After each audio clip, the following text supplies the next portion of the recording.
Princess. This is the most bizarre girl in the world. If you refuse her request, you will instantly explode into a pool of blood. On the other hand, if you fulfill 3 of her spoiled requests, she will grant you any wish. The butler in front of her simply hugged, kissed, and lifted her up. The next second, Aluka's face turned pale, transforming into Nanika, who can grant any wish. Trembling, the butler nervously voiced his wish. Princess Aluka. My wish is to become a billionaire. Is that possible? Okay. In an instant, $100 bills floated in the air. Billions of dollars rained down from the sky. The butler's wish was fulfilled. He became a billionaire.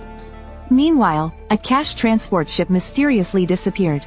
All the money vanished without a trace. And the one behind all of this was none other than Killua's younger brother, Aluka. Killua's father and the others wanted to further test Aluka's powers, so they let Haruhito stay alone with Aluka in a room. However, they soon realized that things were far more complicated than expected, because Aluka had started another spoiled request game. Give me your liver.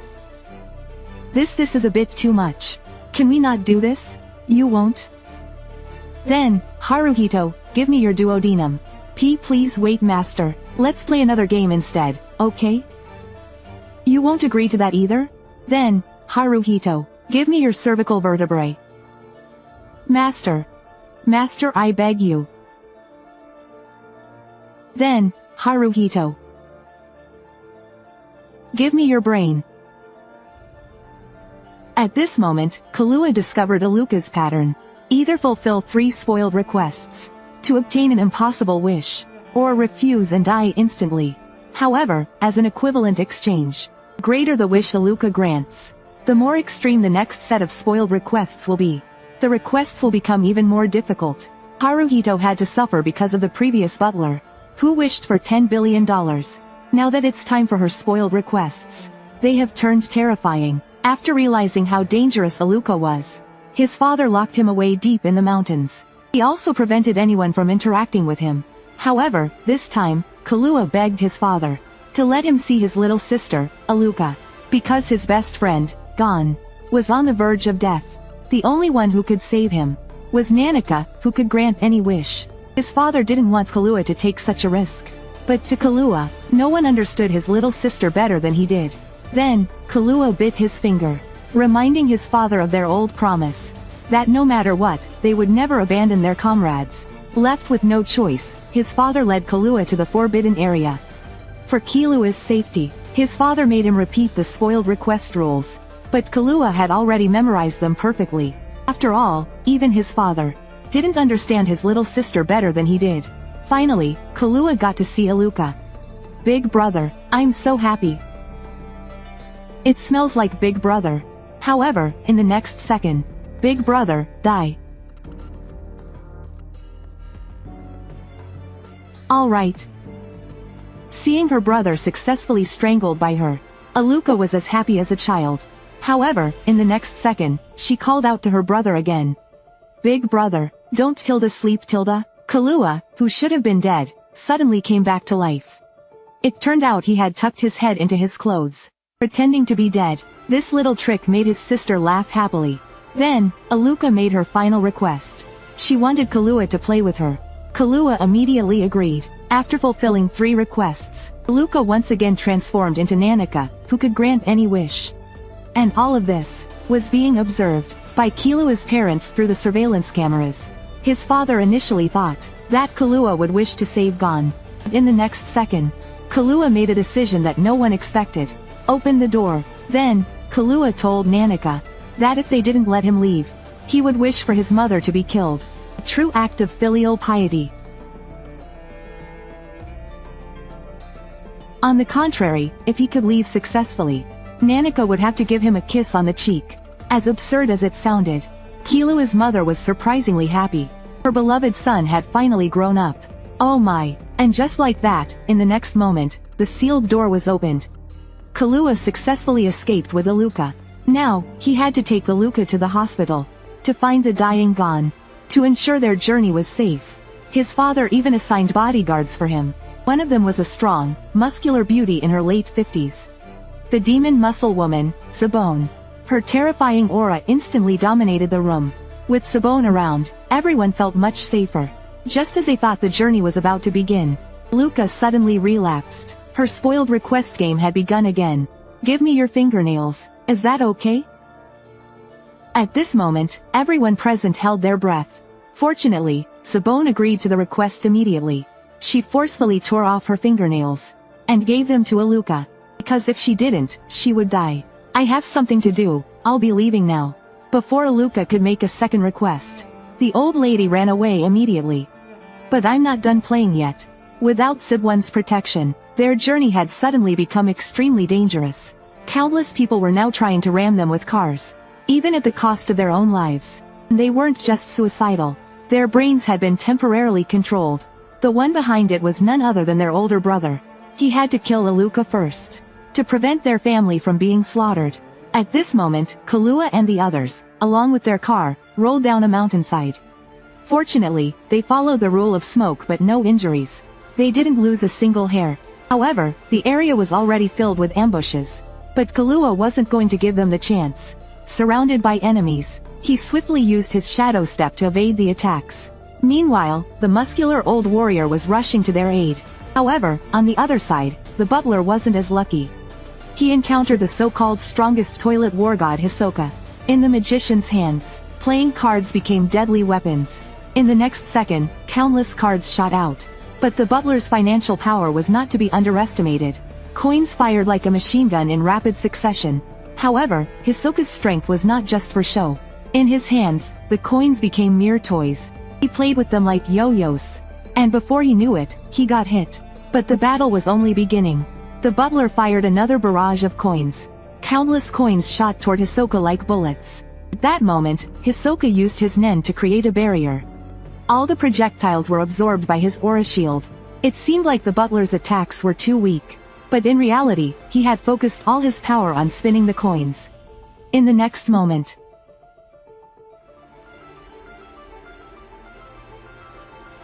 if Hisoka didn't cancel his ability soon, he would be torn apart by his own nen. Facing another deadly barrage of coins, Hisoka simply released his power from his legs. In an instant, he dodged the follow-up attacks. The sheer force of the coins reduced the trees behind him to dust. Meanwhile, Hisoka took the chance to maneuver at high speed through the forest. At this point, the butler could no longer track him. His financial attacks also lost their precision. There was only one possible outcome. Hisoka's sinister chuckle echoed through the forest. He was about to return all the coins he had collected. In the next second, "Don't underestimate me, even if there are more than 48 of them. I will shoot them all down." Ura. Even someone as strong as the butler was instantly defeated by Hisoka. The butler was dead. As a long-range fighter, this battlefield had become his grave. Meanwhile, Kahlua was running down the road carrying Aluka. Unbeknownst to him, a muscular old warrior was quietly tailing them from behind. In order to move faster, she activated lightning speed and took off instantly. But the old lady also had her own special ability. In the next second, she transformed into a violent motorcycle. However, the vehicle she transformed into must be ridden by someone. And her power source came from the rider's aura. As long as the aura was sufficient, she could run indefinitely. Then, the motorcycle shot out like a bullet. Only her rapidly disappearing silhouette remained on the road. The motorcycle, transformed by Zipo Nian, sped forward with sparks and lightning. She quickly caught up to Chi. Chi was instantly stunned. After all, he had activated his full-speed lightning dash. Having no choice, Chi took another route. Seeing this, Zipo Nian also stopped. Based on her analysis, at Chi's speed, he could reach Xiaojia in less than 10 minutes. Meanwhile, even if Illuma chased in a car, it would take him at least 20 minutes. With this 10-minute gap, there was only one possible place Chi could be heading. After saying that, the violent motorcycle set off again. As expected, Chi arrived at the airport, panting heavily. 2 butlers were already waiting for him there. "What the hell are you chasing me for?" To distract the 2 butlers, Chi asked them to prepare multiple airships. To confuse Illuma, while they were handling the paperwork, Chi had already taken Aluka and boarded an airship. Damn it, they actually escaped. On the other side, Aluma and Hisoka arrived at the airport. Watching the already airborne airship, they were one step too late. But Aluma had his own special skill. It was his needle manipulation ability. By inserting these needles into ordinary people's brains, he could control them. They would willingly serve him without hesitation. At this moment, hundreds of people had already become his puppets. Chi was well aware of his brother's ability, so he immediately contacted Morel. As long as he had solid evidence, showing Aluma manipulating multiple people, and causing them to suffer injuries and paralysis, then the Hunter Association could issue a bounty on Aluma. The fourth rule of the Hunter Code clearly states, however, if the opponent has committed a major crime, this restriction does not apply. Mo Lao Wu was shocked upon hearing this. After all, if Chi did this, it would mean killing his own brother. However, Chi's goal was very clear. Anyone who tried to harm Aluma, he would not spare a single one. Even if it was his own sibling. No mercy. This is a power all men wish to possess, Mind Needle. Just by inserting it into a person's brain, you can control them as a loyal servant until death. It was this technique that Aluma used to summon his puppet army. And he had only one objective: to find his brother, Chi, and eliminate the source of all evil, Aluma. Because Alumi's actions violated the Hunter's Pact, the Hunter Association decided to capture him at all costs. The battle between the Needle Puppets and the Hunters had begun. However, due to Hisoka's presence, the Hunters sent by the Association were completely annihilated. Meanwhile, Zeno was also rushing toward the scene. Unlike before, the old woman felt like she was being watched. Not until she activated her ability, transforming into a giant aircraft, and soaring through the sky, did this unsettling feeling subside. Meanwhile, on Chi's side, he finally managed to board a car headed to the hospital. However, on their way, two mind-controlled needle puppets blocked their path. Chi couldn't understand how his location was exposed. At this moment, his only option was to order the driver to run them over. However, I can't do that, young Master Chi. Unless it's an order from young Master Aluma.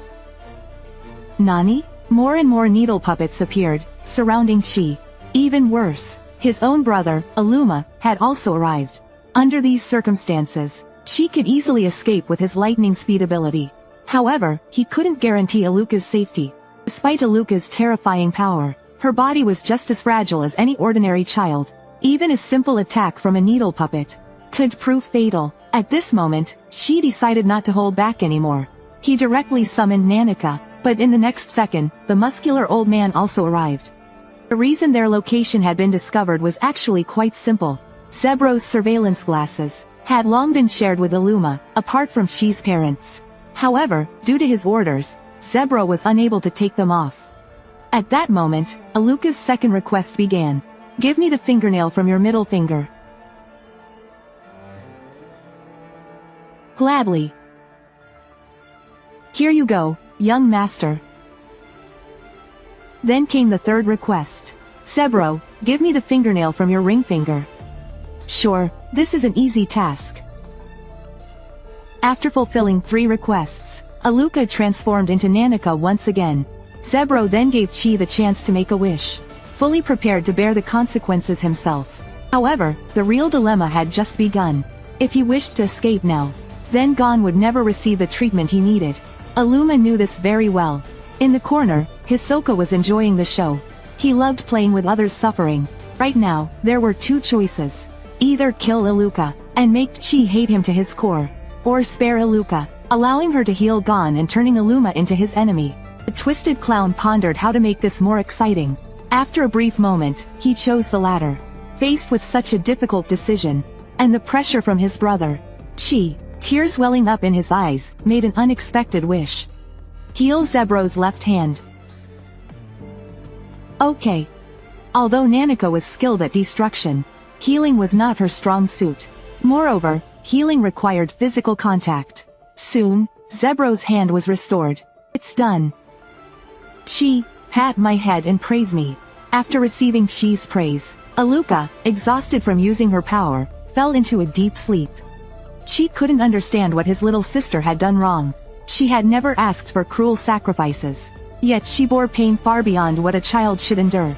Even his own brother, instead of treating her as human, referred to her as that thing. At this moment, she was filled with endless hatred for Aluma. However, Aluma, determined to understand all of Nanaka's conditions, couldn't make a move just yet. There's still something you're hiding. The fact that Rule 5 doesn't apply to you is one of them. If you don't confess, don't even think about me letting Aluka go. Idiot, that's exactly why I won't say anything. If you knew the final secret, all of you, wouldn't hesitate to stick another needle in my head.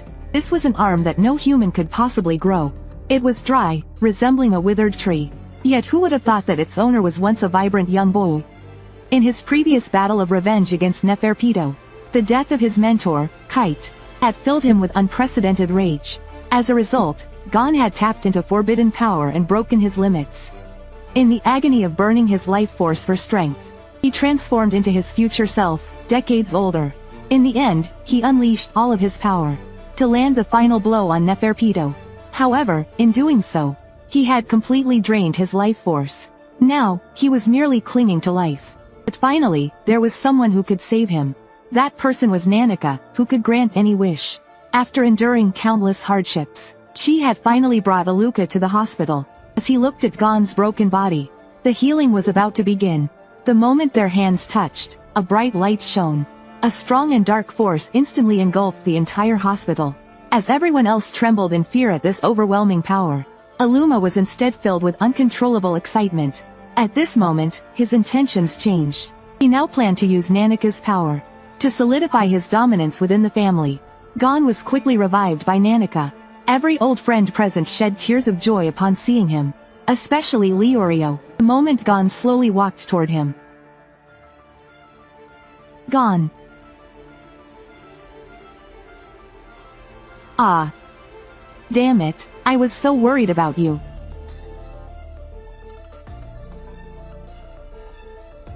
Leorio. This is amazing. Meanwhile, Aluma arrived alone at the hospital where Chi was. With a single effortless strike, he wiped out all the guards. He walked directly up to Chi and Aluka. Since he was a direct family member, Zebro and the others beside him couldn't make a move against him. Thus, the scene became a standoff between Aluma and his younger brother. He hoped Chi would hand over Aluka to protect the family's fate. But something unexpected happened. Aluka, who was supposed to have returned to normal, was still in Nanaka's form. It turned out that Chi had been deceiving him all along. From the very start, Chi never needed to fulfill any affectionate requests to command Nanaka to grant wishes. In the next moment, Chi wished for Aluma to be teleported back home. Upon learning this truth, Aluma became even more excited. He realized that as long as Chi gave orders, there was no risk of consequences, which meant that if he could turn Chi into his puppet, he would gain unlimited benefits. But Chi had long grown tired of this. All his life, his sister had felt like a puppet. At this moment, he no longer wanted to use her for anything. Pat my head and praise me. You should stop coming out anymore.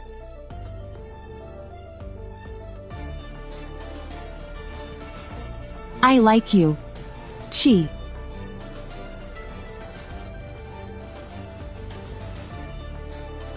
This won't do, Nanaka. I like you, Chi. No, you must never come out again. Do you understand?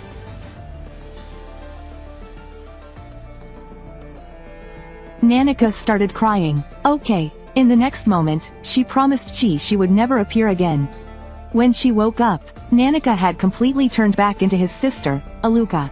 However, was it really her brother who made Nanaka cry? No, it was. She's still squatting there, crying. Quick, apologize to Nanaka.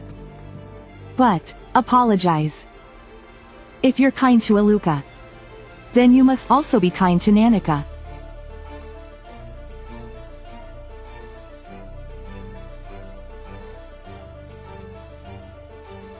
If you want to protect Aluka, then you must protect Nanaka too. Brothers who bully Nanaka are the ones I hate the most. At that moment, Chi understood. All his life, he had been living under Alumi's control. Too afraid to resist, he finally realized his mistake. Can you come out? Again?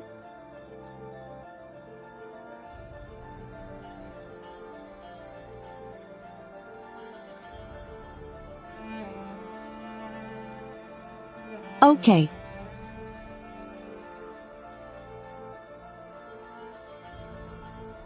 Nanika. Such a useless brother like me. Can you still forgive me? Yes. Chi's security restrictions were lifted. You may return now. Understood. This old servant obeys.